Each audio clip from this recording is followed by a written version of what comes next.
കത്തോലിക്ക സഭയുടെ വിശുദ്ധനും ഗോവയുടെ സംരക്ഷകൻ എന്നും അറിയപ്പെടുന്ന വിശുദ്ധ ഫ്രാൻസിസ് സേവ്യറുടെ തിരുശേഷിപ്പിന്റെ DNA ടെസ്റ്റ് നടത്തണമെന്ന് RSSന്റെ ഗോവ മുൻ മേധാവിയുടെ പ്രസ്താവന വിവാദമാകുന്നു. വിശുദ്ധ ഫ്രാൻസിസ് സേവ്യറിനെ ഗോവയുടെ സംരക്ഷകൻ എന്ന് വിളിക്കാനാവില്ലെന്നും സുഭാഷ് വെല്ലിംഗർ പറഞ്ഞു. സുഭാഷിന്റെ പ്രസ്താവനയ്ക്കെതിരെ ഗോവ മുൻ മുഖ്യമന്ത്രി ചർച്ചിൽ അലിമാവോ പോലീസിൽ പരാതി നൽകി.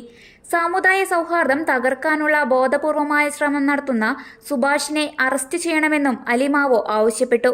ഇക്കഴിഞ്ഞ ദിവസമാണ് RSS നേതാവ് വെല്ലിംഗർ വിശുദ്ധ ഫ്രാൻസിസ് സേവ്യറിനെതിരെ വിവാദ പരാമർശം നടത്തിയത്.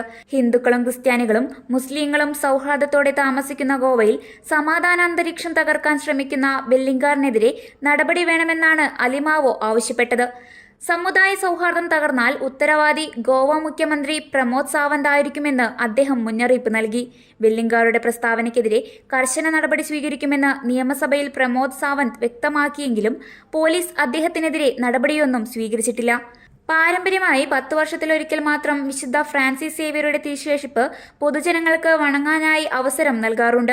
പരസ്യ വണക്കത്തിനായി വിശുദ്ധ ഫ്രാൻസിസ് സേവ്യറിന്റെ തിരുശേഷിപ്പുകൾ ഗോവയിൽ പനാജി നഗരത്തിനടുത്തുള്ള നല്ല ഈശോ ദേവാലയത്തിലാണ് സ്ഥാപിച്ചിരിക്കുന്നത്. ഈ വർഷത്തെ ചടങ്ങുകൾ നവംബർ 21 മുതൽ ജനുവരി 5 വരെ നടത്തുന്നതിനുള്ള ഒരുക്കങ്ങൾ നടന്നുവരികയാണ്. ഇതിനിടയിലാണ് പ്രകോപനപരമായ പ്രസ്താവന സംഘപരിവാർ നേതാവിന്റെ ഭാഗത്തു നിന്നുണ്ടായത്. കത്തോലിക്ക സഭയുടെ നേതൃത്വത്തിൽ നടന്ന മതദ്രോഹ വിചാരണയുടെ ഭാഗമായി അടിച്ചമർത്തലും അതിക്രമങ്ങളും നടത്തിയവർക്ക് വിശുദ്ധ പദവി നൽകാൻ പാടില്ലെന്നാണ് വെല്ലിംഗറിന്റെ നിലപാട്.